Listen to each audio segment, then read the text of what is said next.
Per ricordare Michael Jackson, icona pop, a Londra una mostra con 40 opere da tutto il mondo, da Warhol a La Chapelle. Ce ne parla il nostro corrispondente Stefano Tura. Sono passati 9 anni dalla sua improvvisa morte il 25 giugno del 2009, ma Michael Jackson resta una delle icone del nostro tempo, la cui popolarità sembra destinata a non dissolversi.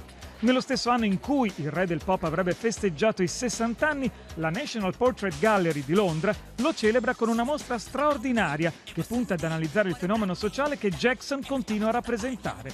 Visitabile fino al 21 ottobre, la rassegna riunisce opere di artisti di rilievo internazionale direttamente influenzati da Jacko, da Andy Warhol a David LaChapelle fino a Kate Haring, lavori che permettono di inquadrare i vari aspetti della personalità di Michael Jackson. Accanto ad esse anche opere di giovani talenti realizzate appositamente per l'occasione.